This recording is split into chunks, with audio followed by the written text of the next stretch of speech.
मित्रांनो नमस्कार. MPSC combine group बी व ग्रुप सी महाराष्ट्र अराजपत्रित संयुक्त गट ब व गट क परीक्षा 16 जून 2024ला होणार आहे. आपला सगळ्यांचा अभ्यास सुरू झालेलाच असेल. आपण आकार फाउंडेशन पुणे व नागपूर टीमच्या माध्यमातून 8 जानेवारीपासून सब्जेक्ट वाईज सेशन्स याचे सुरू केले. सो बॅचच्या अगोदर आपण अभ्यास नेमका कसा करायचा, परीक्षाभिमुख अभ्यासाचं नियोजन कसं असावं यासाठी सब्जेक्ट वाईज सिलेबस आणि या अगोदर आयोगाने जे काही पेपर घेतलेत त्याचं विश्लेषण करून आपण विषयातले महत्त्वाचे घटक कुठले आहेत, कोणत्या विषयावर वारंवार प्रश्न येत आहेत याचं जजमेंट घेण्याचा प्रयत्न करतो आहे. याआधी आपण राज्यसेवेचे पण असेच previous year question paper analysis घेतलेत.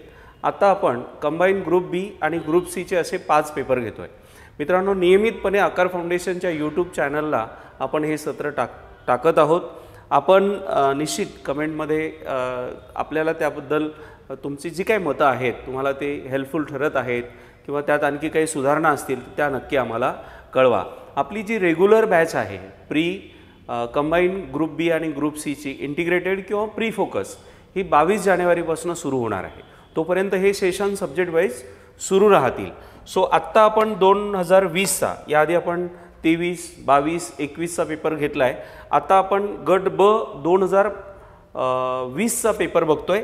यामध्ये इतिहास हिस्ट्री हा जो विषय आहे या विषयाचे प्रश्न आणि त्याचे महत्त्वाचे एरिया आपण बघणार आहोत. सो क्वेश्चन वाईज एक्सप्लेनेशनकडे जाण्याआधी हे 15 प्रश्न इतिहासावर जे आलेले होते त्याचं एक एरिया कोणकोणते होते त्याचा एक आराखडा आपण समजून घेऊ. सो यामध्ये आपण 3 विभाग केलेत. आधुनिक भारताचा इतिहास पहिला विभाग, समाज सुधारणा ज्यामध्ये समाजसुधारक, संघटना, संस्था, तिसरा महाराष्ट्रावर पर्टिक्युलर आलेले प्रश्न. सो आधुनिक भारताच्या इतिहासामध्ये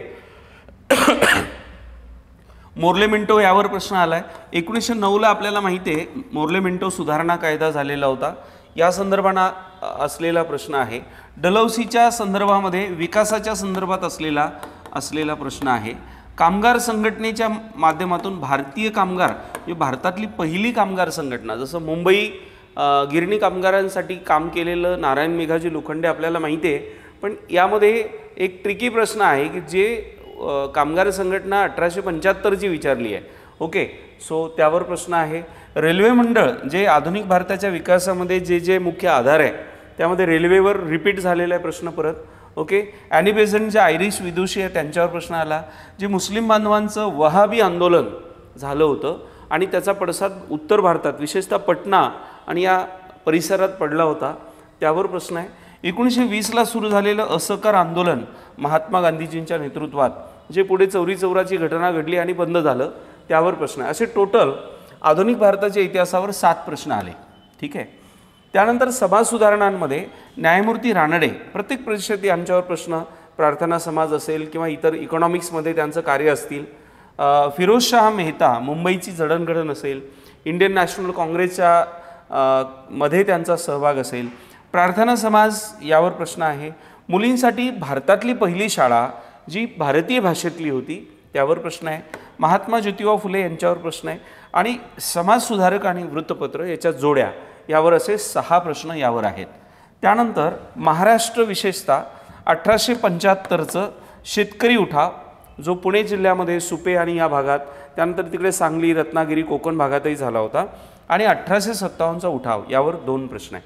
म्हणजे असं टोटल 15 प्रश्नांचं स्वरूप जे आहे हे असं आहे मित्रांनो.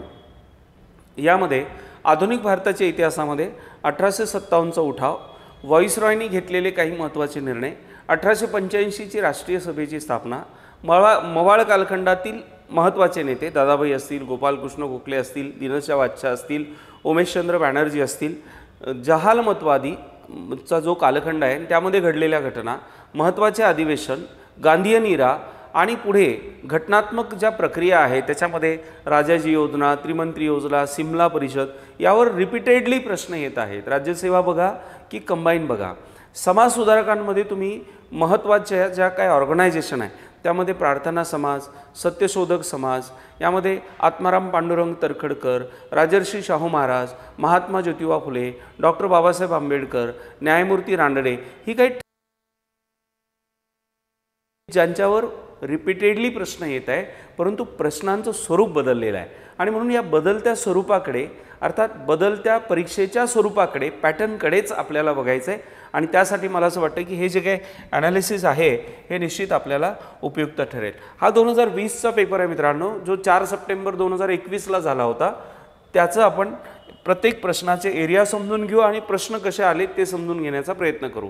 फिलिंग द ब्लँक यांनी नाशिक येथे ग्रंथोत्तेजक मंडळी नावाची संस्था स्थापन केली. ओके, सो आता यामध्ये ग्रंथोत्तेजक म्हटलं तर हे साहित्याशी संबंधित आहे एवढं आपल्या लक्षात आलं. आणि याच्यामध्ये जी नावं दिलेली आहे जसं विनायक दामोदर सावरकर,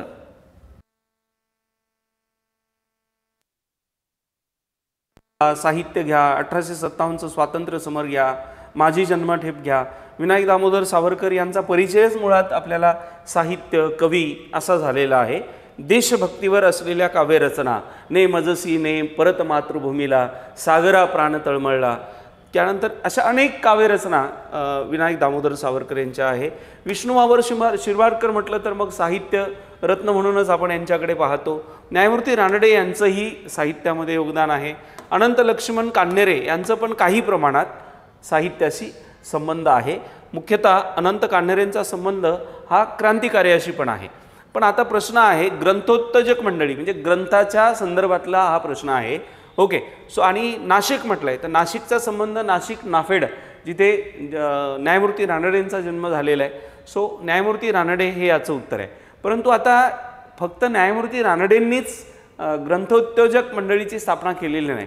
न्यायमूर्ती रानडेंसारखे त्या काळातले जवळपास 25 असे राष्ट्रीय आणि महाराष्ट्रातले, महाराष्ट्र म्हणू नाही शकत आपण तेव्हाचा, पण आपण असं म्हणू की मुंबई आणि महाराष्ट्र आत्ताचा जो महाराष्ट्र आहे या प्रदेशातले जवळपास 25 असे शिरस्त नेतृत्व होते ज्यांनी एकत्रित येऊन या ग्रंथोत्तेजक मंडळीची स्थापना केली, मंडळाची स्थापना केली.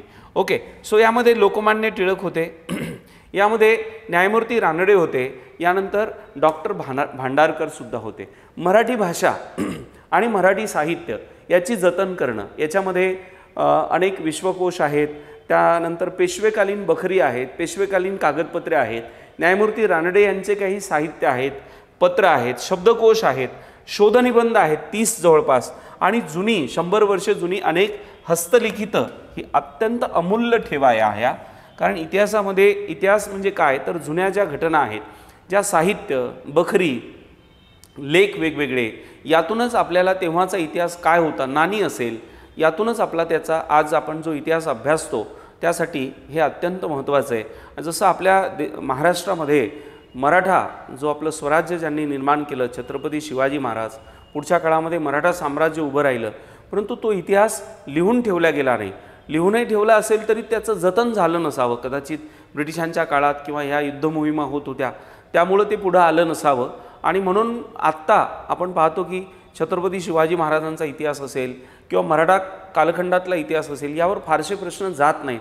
कारण मग त्याच्यात कॉन्ट्रोवर्सी होते का असं घडलं नव्हतं का तसं घडलं होतं. जसं छत्रपती शिवाजी महाराज, छत्रपती संभाजी महाराज यांच्यावर अनेक चित्रपट येतात, अनेक पुस्तकं येतात, आणि मग नंतर पाहतो की त्याच्यावर कॉन्ट्रोवर्सी होते की हे असं नव्हतं तसं होतं वगैरे वगैरे. असं का? कारण त्या काळातला अधिकृतरित्या तसा इतिहास. चला एनिवे, आणि म्हणून ग्रंथोत्तेजक मंडळी हे किती महत्त्वाचं कार्य आहे इतिहासातलं याची आपल्याला परिचय होतो. जसं आता न्यायमूर्ती रानडे म्हटलं तर बाकी प्रश्न येतात, परंतु हेही महत्त्वाचं आहे. नाही तर आपण ग्रंथोत्तेजक मंडळी म्हटलं तर आपल्याला फारसं महत्त्वाचं वाटत नाही. प्रत्येक गोष्ट महत्त्वाची आहे. आता पुढचे प्रश्न तुम्ही बघाल ना तर तुमच्या लक्षात येईल की प्रत्येक बाब ही महत्त्वाची आहे. महत्त्वाची आहे म्हणूनच ती नोंदवलेली आहे. दुसऱ्या प्रश्नाकडे जातो आपण. 1885 ते 1915, 1885 ते 1915 या काळात हे मुंबईचा अनभिषिक्त राजा किंवा सम्राट म्हणून ओळखले जात. आता जगन्नाथ शंकर शेठ मुंबईचेच आहेत. भाऊदाजी लाड यांचंही काम मुंबईच्या आसपास आहे, परंतु तो वैद्यकीय पेशामध्ये जास्त आहे. दादाभाई नौरोजी यांना पितामह म्हणून ओळखलं जायचं. सो फिरोजशाह मेहता हे ते व्यक्ती आहेत जे मुंबई महानगरपालिकेचे आयुक्त पण होते. पेशानं हे वकील होते. एका पारशी कुटुंबात त्यांचा जन्म झालेला होता. आणि इंडियन नॅशनल काँग्रेस जे राष्ट्रीय सभा आहे 1885ला स्थापन झालेली, त्यांच्या संस्थापक सदस्यांपैकी सुद्धा फिरोजशाह मेहता एक होते. आणि जे आफ्रिकेमध्ये भारतीय लोक होते, तुम्हाला माहिती आहे, त्यांच्या न्याय हक्कासाठी महात्मा गांधीजींनी आंदोलन केलं. त्यांच्यासाठी बॉम्बे क्रॉनिकल नावाचं एक प्रकाशित केलं जायचं आणि त्यांच्या संदर्भात जे काय त्यांच्यावर अन्याय होतो त्याला वाचा फोडण्याचं कामसुद्धा यांनी केलं. आणि 1885ला जे बॉम्बे प्रेसिडेन्सी असोसिएशन स्थापन केली त्यामध्ये सुद्धा यांचा अत्यंत महत्त्वाचा वाटा होता. सो आता आपल्याला फिरोजशाह मेहता म्हणजे एकूण आधुनिक भारत किंवा भारताच्या जडणघडणीमध्ये ज्यांच्या योगदान राहिले, ज्या माध्यमांचं योगदान राहिले, अशांवर आता प्रश्न जास्त येत आहे. लढाया तह यावर फारसे प्रश्न आता येऊन नाही राहिले. हा बदलता ट्रेंड आपल्याला लक्षात घ्यायचा आहे मित्रांनो. तिसरा प्रश्न बघा आता, खालीलपैकी कोणत्या व्यक्तीने प्रार्थना समाज आता मी राज्यसेवा जवळपास 4 पेपर केलेत आणि आता हा आपला 4था पेपर आहे कंबाईनचा. प्रार्थना समाजावर प्रत्येक पेपरमध्ये प्रश्न आहे, त्यामुळे तुम्ही हे खूप डिटेलमध्ये करून ठेवा. प्रार्थना समाज माध्यमातून धार्मिक आणि सामाजिक सुधारणांचे कार्य केले होते. Doctor Atmaram Pandurang, doctor R.G. Bhandarkar होतेच हे, वामन आबाजी मोडक, नारायण गणेश चंदावरकर, विठ्ठलरामजी शिंदे, न्यायमूर्ती महादेव गोविंद रानडे. हे तीनही अ ब क बरोबर आहे. गोविंद विठ्ठल कुंटे आणि रावसाहेब मंडलिक यांचा उल्लेख प्रार्थना समाजामध्ये नाही. ओके, सो प्रार्थना समाज वाचताना आपल्या समोर प्रामुख्यानं न्यायमूर्ती रानडे असतील, आत्माराम पांडुरंग तरखडकर, ही काय मोठी म्हणजे कर्तृत्वानं नेतृत्वानं मोठी असलेली लोकांकडे आपला फोकस असतो. त्याखाली त्याच्यात कोणाचा सहभाग होता ती नावं पण असतात, ती पण व्यवस्थित वाचा, त्यावर प्रश्न पडत आहेत. ठीक आहे, चला आता इथे तुम्हाला जजमेंट घ्यावं लागणार आहे की कोण होतं. हे तर तेव्हाच पॉसिबल आहे जेव्हा तुम्ही ते वाचलेलं असेल, तेव्हाच तुम्ही जजमेंट घ्याल. नाही तर आपलं कसं असतं, महत्त्वाचं हायलाईट केलं आणि सोडून दिलं, तसं करू नका. ठीक आहे, सो मी इथे स्पष्टीकरणाखालीसाठी पण दिले, पण तुम्ही डिटेल करा. ठीक आहे मित्रांनो, तिसऱ्या प्रश्नाकडे जाऊ. 4था प्रश्न आहे, खालीलपैकी कोणत्या ठिकाणी 12 मे 1875 रोजी शेतकऱ्यांनी पहिला उठाव केला होता? पुणे, सुपे, अहमदनगर, सोलापूर. आता पुणे हा जिल्हा आत्ताचा आहे, म्हणजे आता पुणे जिल्ह्यामध्ये तेव्हाचा परगाणा होता. ओके, परंतु ॲक्च्युली उठाव जो झाला होता तो सुपे गावामध्ये किंवा सुपे आत्ताचा तालुका किंवा परगाणा घ्या, या भागामध्ये झाला होता. या भागामध्ये 1875च्या दरम्यान ब्रिटिशांकडनं जो काही कर किंवा टॅक्स वसूल केला जात होता त्यासाठी सावकार, जमीनदार तिथले यांच्याकडून लोक कर्ज घ्यायचे. हे सावकार म्हणजे जे शेतकरी बांधव आहे त्यांच्या अज्ञानाचा फायदा घेऊन व्याज, चक्रवाढ व्याज लावून त्यांच्या जमिनी जप्त केल्या जात होत्या. आणि याकडे कोणाकडेही दाद मागता येत नव्हती, कारण ब्रिटिशांना तर पैलवान सांभाळायचे होते. ते कोणावर काय अन्याय करतात त्याच्याशी त्यांना देणं घेणं नव्हतं. त्यांना फक्त त्यांचा टॅक्स हवा होता. अशामध्ये जो शेतकरी बांधव आहे त्यांच्यामध्ये उद्रेक झाला आणि तिथे मग बाजारपेठा, सावकार या सगळ्यांवर हल्लाबोल झाला. सो ही जी पहिली सुरुवात आहे ती सुपेला झाली. ठीक आहे, त्यामुळं सुपे गावामध्ये याच्याबद्दलचं हे डिटेल मी तुम्हाला खाली आपल्या आकार UPSC MPSC टेलिग्राम चॅनलला हे शेअर करतो. पुढे जाऊ आपण. आता बघा 1857चा उठाव म्हटला की आपण भारतातला 1857चा उठाव खूप चांगला करतो.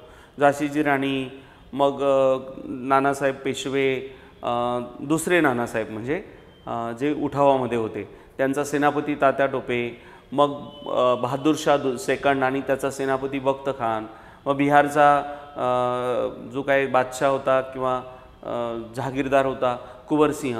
सो हे खूप करतो. पण महाराष्ट्रातलं वाचायचंच राहून जातं, असं नको करायला. कारण आता प्रश्न तिकडं यायला लागलेत की महाराष्ट्रात कोणी योगदान दिलं है ना, म्हणून खालील जोड्या जुळवा. सो याच्यामध्ये पेठ जे आहे हे आहे भागवंतराव कोळी. ठीक आहे, त्याच्यानंतर नरकुंद जे आहे हे आहे बाबासाहेब भावे. ठीक आहे, आता जमखिंडी जे आहे ते आहे रामचंद्र पटवर्धन. ओके, आणि सोलापूर जे आहे ते आहे नाईक बळवंत बिहिरी. आता हे महाराष्ट्रातली ही नावं आहेत ज्यांनी 1857च्या उठावामध्ये योगदान दिलं होतं. आणि म्हणून आपल्याला डिटेल महाराष्ट्रात झालेला 1857चा उठाव हा व्यवस्थित करणं आवश्यक आहे. सो महत्त्वाचा एरिया आहे, याकडे आपल्याला लक्ष द्यायचं मित्रांनो. हे तुमच्या माहितीसाठी भगवंतराव कोळी, नरकुंद बाबासाहेब भावे, त्यानंतर जमखिंडी हे लोकेशन आहे, रामचंद्र पटवर्धन आणि सोलापूर नाईक बळवंत बहेरी. सो यांनी केलेलं उठाव आणि त्याच्याबद्दलची माहिती. वसाहतीच्या स्वातंत्र्याची मागणी. वसाहतीचं स्वातंत्र्य म्हणजे वसाहती अंतर्गत देश स्वतंत्र, म्हणजे चांदोबाची मागणी. चांदोबा म्हणजे चंद्र मागण्यासारखं आहे असं फिलिंग द ब्लँक्स कोणी म्हटले किंवा म्हणाले. आता लॉर्ड डलहौसी वसाहतीच्या स्वातंत्र्याच्या मागणीशी संबंधच नाही आहे, कारण डलहौसी होती ती संस्थानं खालसा करत होता. लॉर्ड रिपनचा कालखंड 1882-83चा आहे. इथे कुठलं संस्थान खालसा करण्याच्या स्थितीत राहिलेलंच नव्हतं.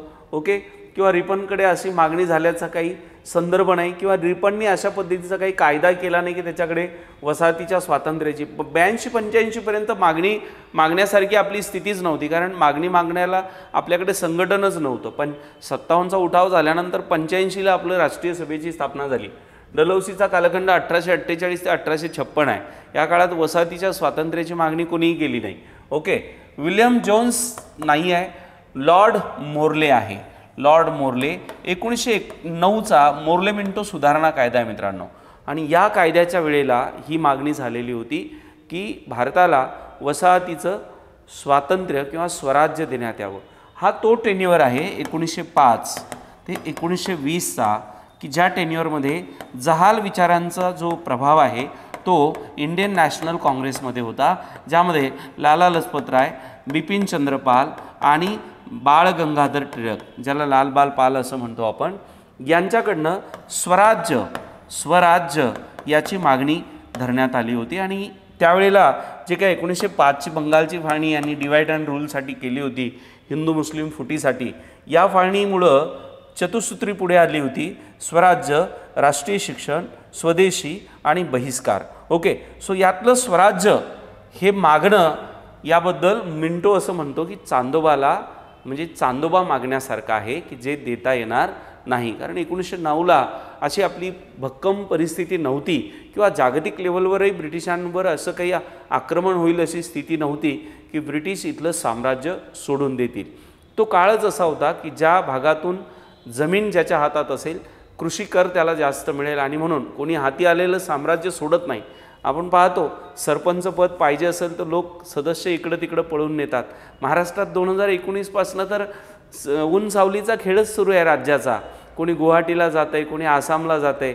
सो असं का होतं आहे? कारण प्रत्येकाला सत्ता हवी आहे, सत्ता ताब्यात राहणं आवश्यक आहे, अधिकार हातात असले पाहिजे. जेव्हा सत्ता वारंवार हातात राहावी असं वाटतं, ती कधी ना कधी जातेच, आणि ती मिळवण्यासाठी प्रत्येकजण प्रयत्न करतोच. तो इतिहास असेल का वर्तमान असेल, सगळीकडे सत्तेचा संघर्ष जो आहे तो बघायला मिळतो. चला, सो हा मोर्ले मिंटो आहे. सो मोर्ले मिंटो सुधारणा कायद्यांवर आणखी प्रश्न आहे, जसं मुस्लिम लीगला स्वतंत्र मतदारसंघ किंवा उमेदवार वाढवून देण्याच्या संदर्भातला निर्णय कुठल्या सुधारणा कायद्यांमध्ये झाला, असे प्रश्न यावर येतात. त्यामुळे या मोर्ले मिंटोच्या ज्या काही सुधारणा कायदा आहे, भारतविषयक सुधारणा कायदा आहे तो, पण तो मोर्ले मिंटोच्या नावाने प्रसिद्ध आहे, तर त्याकडे तुम्ही लक्ष दिलं पाहिजे.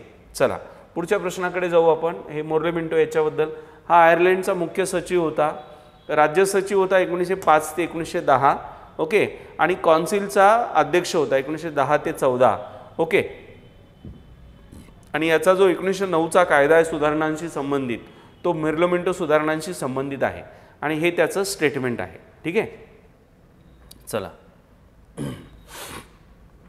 आता पुढचा प्रश्न लॉर्ड डलहौसीशी संबंधित आहे. लॉर्ड डलहौसीच्या कारकिर्दीत, कधी याची कारकीर्द 1848 ते 56 या काळात होता.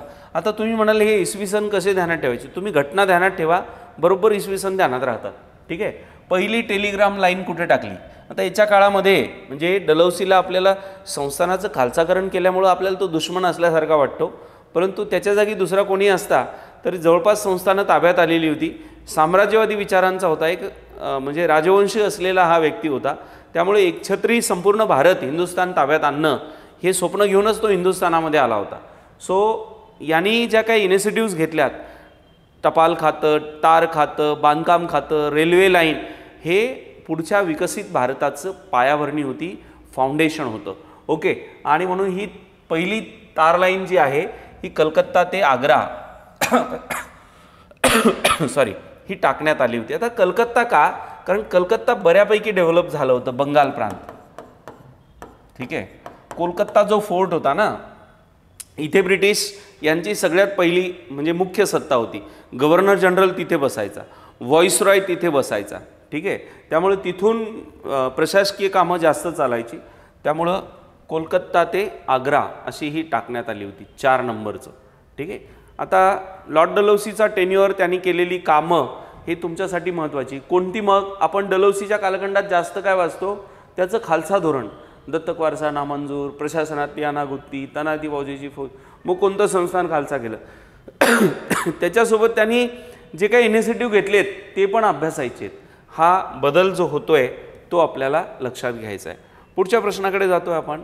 1875 मध्ये 1875 मध्ये कामगारांना एकत्रित करून त्यांची कामगार संघटना स्थापन करण्यासाठी पुढीलपैकी कोणती व्यक्ती आघाडीवर होती?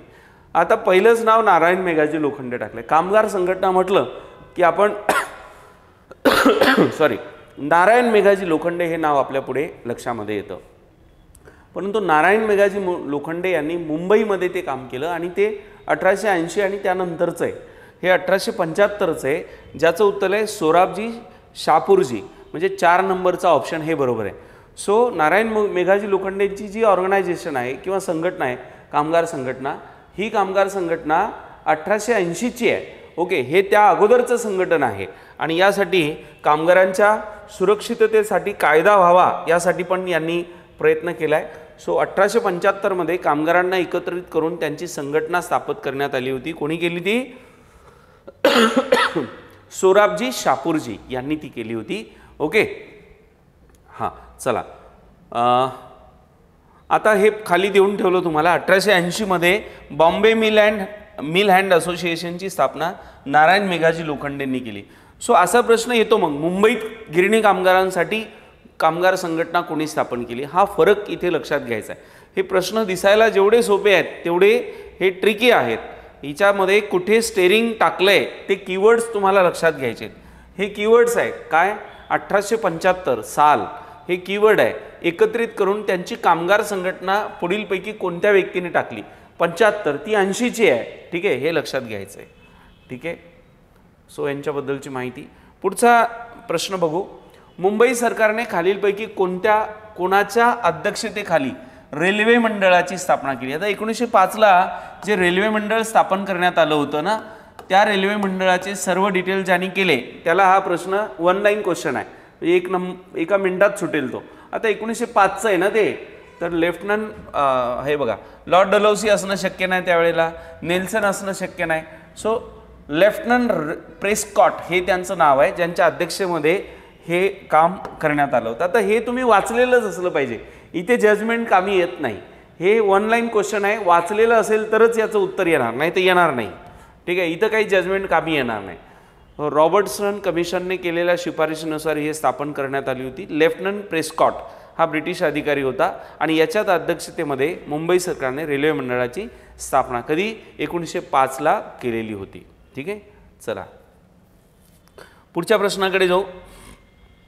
आता इथे परत जजमेंटचा प्रश्न आहे. चुकीची जोडी ओळखा असं म्हटलंय. कुठली चुकीची जोडी? सरलादेवी चौधराणी यांच्या पुढे काय दिले? All India women's council. All India women's council. So Saraladevi एक राजकीय नेतृत्व होत्या. यांनी ऑल इंडिया वुमेन्स काउन्सिलचं काम केलेलं नाही. खालच्या जोड्या बरोबर आहे. Annie Besant, the women's Indian association, Meherbai Tata, the national council of women's in India, Margaret Cousins, the all India women's conference, ह्या बरोबर आहे.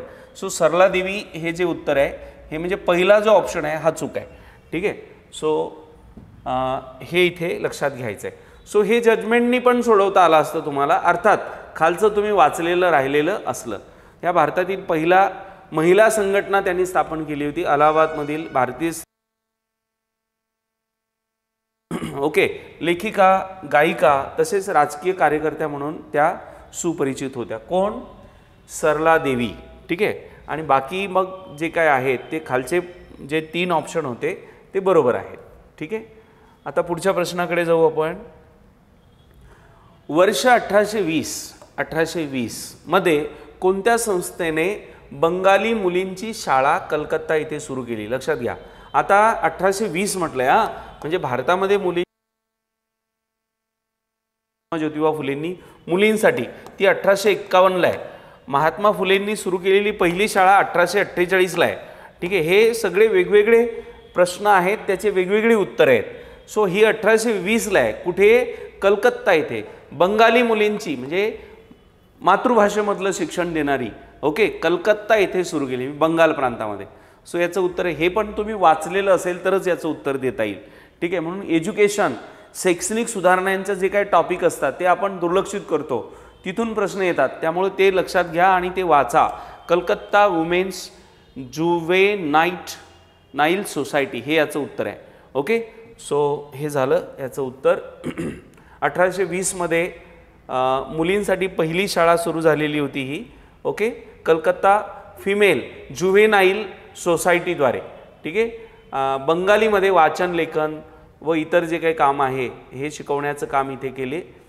हिंदू समाजातील खालच्या स्तरातील विद्यार्थी, खालच्या स्तरातील म्हणजे शिक्षण समजून घ्या तुम्ही, हां, वर्ण जाती धर्म यात कोणी खाली कोणी वर नसतं, सगळे समान आहेत. लोक मानतात त्याला नाईलाज आहे, ओके, अज्ञान म्हणू शकतो आपण त्याला. सो या सोसायटीची स्थापना 1819ची आहे, ठीक आहे. सो हे आपल्याला लक्षात घ्यायचं. आणि यानुसार मग प्रश्न बनतील. आता भारतातली पहिली शाळा ख्रिश्चन मिशनरीने सुरू केलेली, बंगाल प्रांतामध्ये मातृभाषेत शिक्षण देणारी पहिली शाळा, महाराष्ट्रात पहिली शाळा, महाराष्ट्रात फुल्यांनी सुरू केलेली पहिली शाळा कुठे केली ते पण, मग कोणी सहकार्य केलं त्यावरही प्रश्न आहे. मुलींची पहिली शाळा ती कोण? महात्मा फुलेंच्या शिक्षण बंद झालं होतं, त्यांना परत शिक्षणामध्ये आणावं हे कोणी म्हटलं? मग गफार बेग मुन्शी. सो असे प्रश्न या अनुषंगाने तुमचा अभ्यास झाला की अशा प्रश्न तुम्हाला तुमच्या लक्षात येतील, त्यात काही असं अवघड नाही आहे मित्रांनो. पुढे जाऊ आपण. रिकामी जागा हे उत्तर भारतातील वहाबी आंदोलनाचे केंद्र होते. सो याचं उत्तर मी चर्चेदरम्यानच बोललो, ते पटना असं होतं. हे वहाबी जे आंदोलन होतं ना, या आंदोलनामुळं भारतातील जे ब्रिटिश आहे या ब्रिटिशांच्या विरोधात एक वातावरण निर्माण करण्याचं फार मोठं काम या आंदोलनामुळे केलं. या वेळेपासनं ब्रिटिशांनी देशद्रोही हा जो कायदा आहे तो सुरू केला आणि त्या अंतर्गत अनेक लोकांना डिटेन केलं. सो त्यामुळे हे वहाबी आंदोलन थोडं व्यवस्थित डिटेल वाचून घ्या. मी काही महत्त्वाचे बुलेट्स तुम्हाला इथे दिले आहेत अभ्यासासाठी. पुढचा 13वा प्रश्न आहे. पुणे येथील मुलींची शाळा चालवण्यासाठी ज्योतिबा फुले यांना खालीलपैकी कोणत्या व्यक्तींनी सहकार्य केले? सखाराम यशवंतराव परांजपे, ओके. त्यानंतर सदाशिव बल्लाळ, गोवंडे, मोरो विठ्ठल वावळेकर, विष्णुपंत थत्ते, केशव शिवराम मावाळकर, काशीराम देशमुख आणि हरिभाऊ चव्हाण ही नावं नाही आहेत. सो हे पहिले 3 बरोबर आहेत, 1 2 3, ठीक आहे. ABC. So option 1 is correct. आता काय बघायचं आहे? मुलींची शाळा, जसं आत्ताच आपण बोलत होतो आहे की नाही. सो महात्मा फुले यांनी मुलींची शाळा कधी सुरू केली? 1851ला. कोण होत्या शिक्षिका? क्रांतिज्योती सावित्रीमाई फुले, ठीक आहे. हां, मग आता ही शाळा चालू करण्यासाठी सहकार्य कोणी केलं? प्रश्न बघा, ज्याच्याकडे आपण लक्षच देत नाही. सो हे सहकार्य करणारी ही मंडळी आहे ज्यांनी सहकार्य केलं, म्हणून 1851ला महात्मा ज्योतिबा फुले यांनी पुण्यात मुलींची पहिली शाळा सुरू केली. सो म्हणून फुले यांचं शैक्षणिक कार्य वाचताना ज्यांनी सहकार्य केलं ते वाचा. म्हणून आजकाल तुम्ही जे नोट्स वाचून राहिले, ठोकळे वाचून राहिले, त्यातून हे प्रश्न कव्हर होणार नाही. डिटेल वाचा, अभ्यास करा, ओके. किंवा डिटेल शिकवणाऱ्या व्यक्तीकडे जॉईन करा, कुठेही करा, आकारलाच करा असं मी म्हणणार नाही. नाहीतर ते नोट्स वाचल्या पाठ केल्या पण त्यातनं काही आलंच नाही, कराल काय? ठीक आहे, पुढे जाऊ आपण. खालील जोड्या जुळवा. आता बघा, परमहंस मत प्रशंसा, विचार लहरी, शाक्तपंथांचे अनुयायी, दादोबा पांडुरंग हे जोड्या आहेत आणि हे व्यक्ती आहेत किंवा यांनी केलेलं कार्य आहे. सो परमहंस मत प्रशंसा गुजाबा जोशी पुणेकर आहेत. विचार लहरी कृष्णशास्त्री चिपळूणकर आहे, ओके. त्यानंतर क शाक्तपंथाचे अनुयायी, शाक्तपंथाचे अनुयायी, शाक्तपंथाचे अनुयायी क 3 म्हणजे मोरभट दांडेकर आणि दादोबा पांडुरंग धर्मविवेचन, परमहंस सभा किंवा मानव धर्म सभा यामध्ये असलेला उल्लेख. सो इथे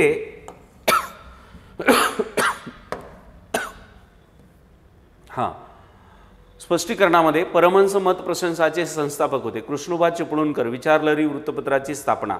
सो जी अशी इतर समाजसुधारक मंडळी आहे ही तुम्हाला शैक्षणिक वृत्तपत्र याच्यामध्ये झालेल्या डेव्हलपमेंट त्यामध्ये ही नावं मिळतील, यांचाही अभ्यास तुम्हाला करायचा आहे.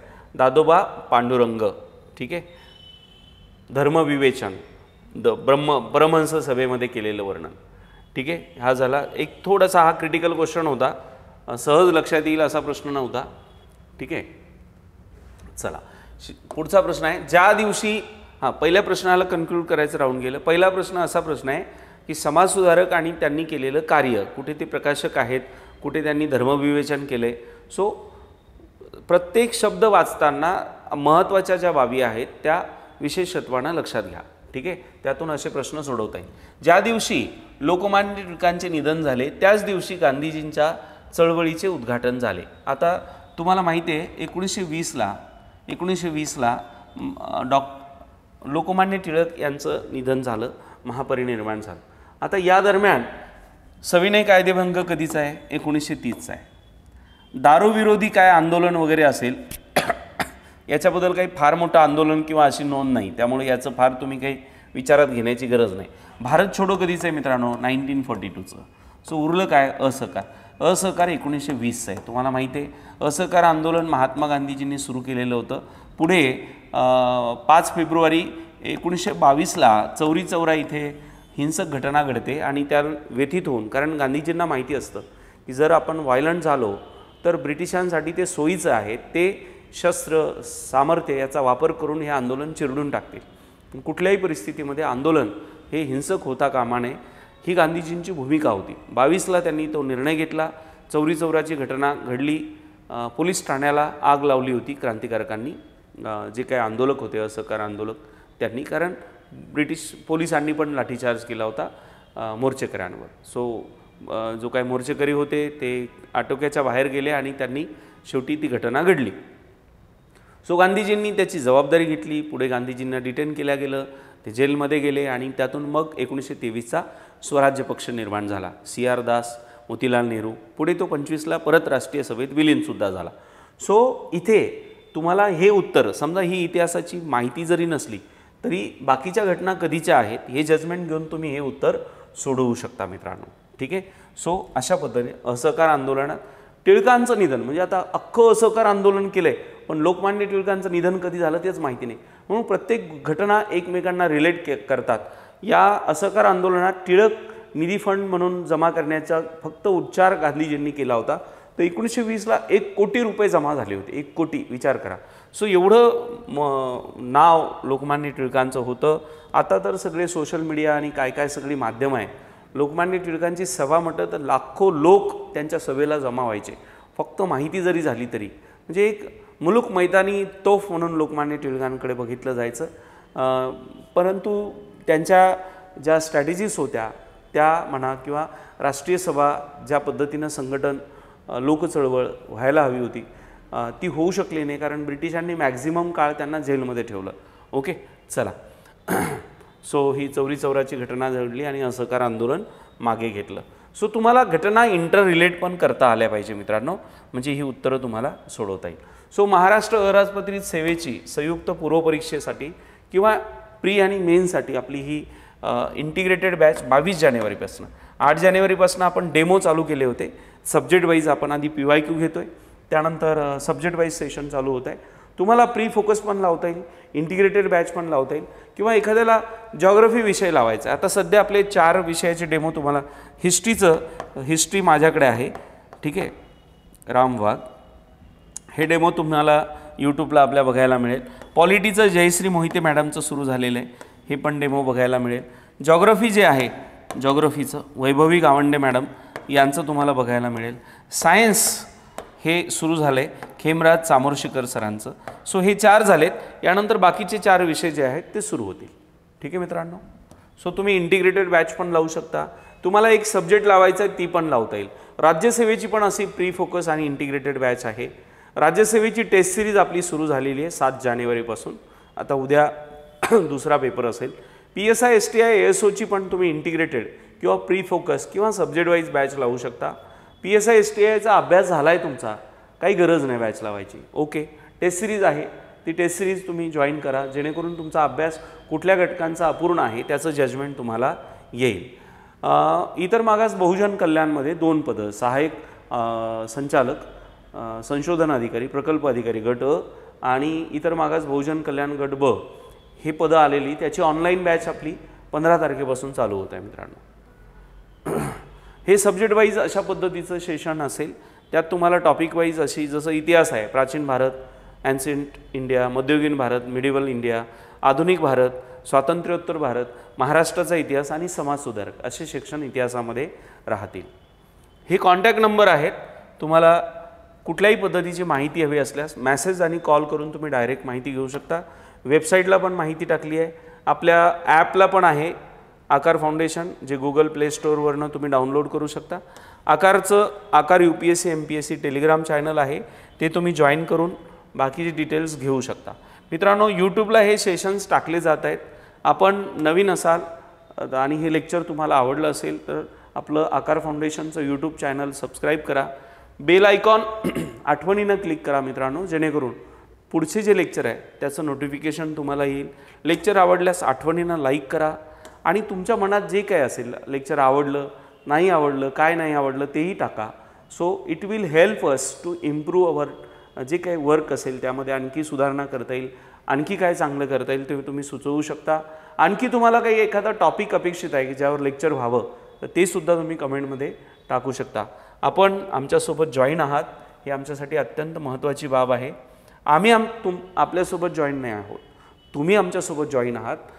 हा विश्वास चांगल्या कामातनं आणखी पुढे वृद्धिंगत ठेवणं यासाठी टीम आकार कटिबद्ध आहे. सो तुम्हा सगळ्यांना पुढील तयारीसाठी मनपूर्वक शुभेच्छा. पुढच्या लेक्चरमध्ये भेट होईल. सो एक PYQ आपलं राहिलं आहे, त्यानंतर 5 सेक्शन हिस्ट्रीचे टाकले जातील जेणेकरून तुम्हाला जजमेंट घेता येईल की कशा पद्धतीनं आपल्याला हिस्ट्रीचे टॉपिक पण प्रिपेअर करायचे. आणि या दरम्यान निर्णय घेऊन तुम्हाला आवश्यकता वाटली तर तुम्ही बॅच जॉईन करू शकता. Thank you so much and all the best to all of you. Thank you.